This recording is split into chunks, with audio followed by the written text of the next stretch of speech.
right, we'll go ahead and start with Robin. Hey, Fred, obviously you guys had it fairly competitive, through, I guess, until the 7-minute mark of the second half. Did you sense that maybe the schedule and the grinds and with the well-documented travel you guys have had to go through finally caught up with them down the stretch there? I think it is affecting us, Robin. It was still a 2-point game, under 6 to go. I think 5 and change. It was still a 2-point game, and then we just completely fell apart on both ends. And when you miss layups and you miss free throws, and they go down and they convert, in those same type of shots, it is a little bit deflating. And then, to answer your question, there is a sense of fatigue with our guys right now. We're trying to do everything we can. Most of them will go back and sit in the cold tub tonight. That's what they did. After Penn State, is as soon as we got to the hotel in Maryland, they all got in the cold tub and in the ice tub, and it's just trying to get them moving in stretch sessions right now to try to fight through this crazy stretch that we're on. But I thought our guys battled. I thought they played hard. I didn't think it was an effort thing tonight. We just really struggled to get anything going. I thought we stood around too much, especially when things got tough. When you move like we have been. We've been pretty darn good. The Illinois and Penn State game, for the majority of it, we're as good as we've been. But, these last, 7-8 minutes of games right now, I think we're wearing down, and I do think a lot of it is fatigue. All right, next, Chris Bessnett. Hey, Fred, do you have any update on Derrick's situation with him not playing in the second half? And also wanted to ask the decision to maybe play a little bit smaller lineup those last 7-8 minutes, too. Yeah, nothing too much, Chris. With Derrick, he wasn't feeling well. He wasn't feeling right. So we made the decision to hold him out, and, we'll evaluate him again tomorrow. But, we're just in a position right now we're not going to take any chances, especially with the schedule that we're on and what we've had. As far as playing small, this is a team that played small, and I just wanted to get our most skilled guys on the floor to try to get something going. And, as I said, we got some really good looks, but then we had some possessions where we just, stood around too much and didn't have anything going. And, Teddy took the quick one. I thought, the game was still in reach, and they go down and convert off it. We've been better, I think, with shot selection, and that's why our transition defense has been better. But, the other big factor, we turned them over 17 times and scored 4 points off their turnovers. We were getting steals, and the ball would just fumble out of our hand when we had numbers, and we failed to convert on those. So activity level I thought was good. We just really struggled to convert once we did get the turnover. Sam McEwen. Hey, Coach, 2 other stats that jumped out at me. 12 missed layups. I wonder how much of that was them and how much of that was you guys just missing. And then they only got 8 second chance points, but their offensive rebounds came in at key points. There was one in the first half where you guys could have gone up 8, and they tut it to 2, and then there was one where they were up 3 and they went to 5 late in the second. Could you talk about just those 2 things, the missed layups and then those second chance points when they got them? Well, in the missed I will have to go back and watch them, but I thought a lot of them was just, we missed them right there at the rim. A couple of them uncontested, Sam, and that's deflating when you miss those. And then I think we were only 50%.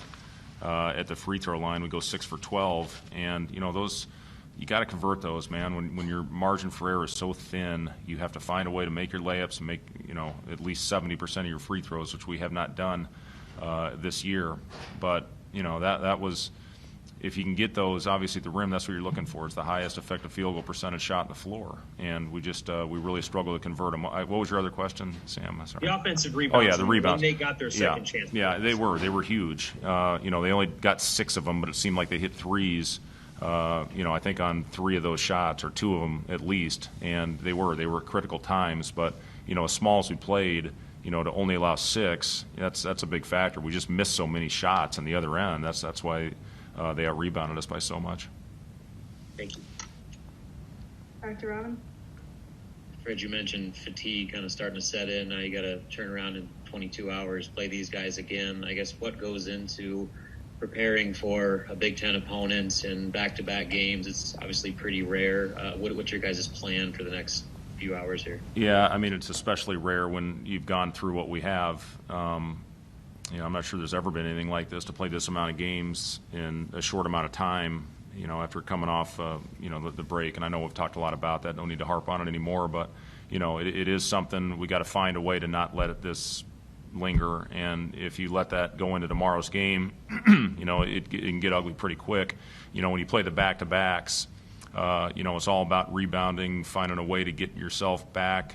The concentration level. We'll watch an edit on, things tomorrow, make some adjustments, and then hopefully go out and play well and knock down shots. But it is our guys they're completely exhausted right now, and we got to find a way to muster up the energy, put this one behind us, and give everything we got. And then we get 48 hours off, which is going to seem like a month for our team heading into the Purdue game. And then I think we get 2 days off after that one before we finish off with, every other day again, all the way up through the Big Ten tournament. So just got to find a way, Robin, tomorrow to come out and play with great energy, find a way to convert when we have opportunities, and give everything we got, leave it all out there. All right, back to Sam. You want Delano to keep staying aggressive on those three-pointers when he's open? I know he doesn't have the easiest year shooting, but you want him to keep shooting those? Well, it was good to see him. I mean, he knocked down his first two, and, we worked on it this morning at the shoot-around after we got done, was just really working on that shooting pocket. And I thought he did a good job getting to that early. One of those was a desperation three at the end of the clock. I think he was 2 for 5, if I'm not mistaken, overall. So, really 2 for 4 with the desperation shot. And, I thought when his feet are set, yes, to answer your question, Sam, we do want him to shoot those. And, a lot of it's the experience of getting those looks. And when his feet are set, the ones we don't want are the ones obviously off the dribble or when he's contested. But, yeah, when his feet are set, we're comfortable with Delano shooting those. Thanks. All right. Last question for Coach Jacob Dia. It seems like there's a little bit more stagnation, particularly in the second half than we've seen in the last couple of games. How much of that was, do you think, maybe some of the finishing problems kind of wearing on guys? How much of it was Maryland's defense? How much of it was what do you think kind of went into some of that stagnation? Well, they're a phenomenal defensive team.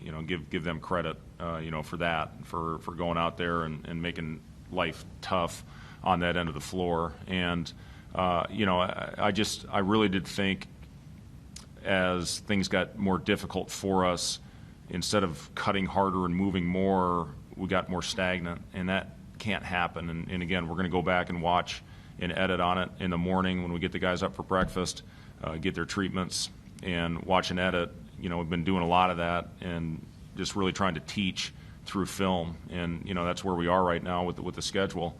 So, it's all about going back and finding corrections and adjustments, hopefully going out there and executing on the floor, for those 40 minutes. But, yeah, I agree with you, Jacob. As the game got more difficult, I thought we got more stagnant as opposed to continuing to cut hard with pace.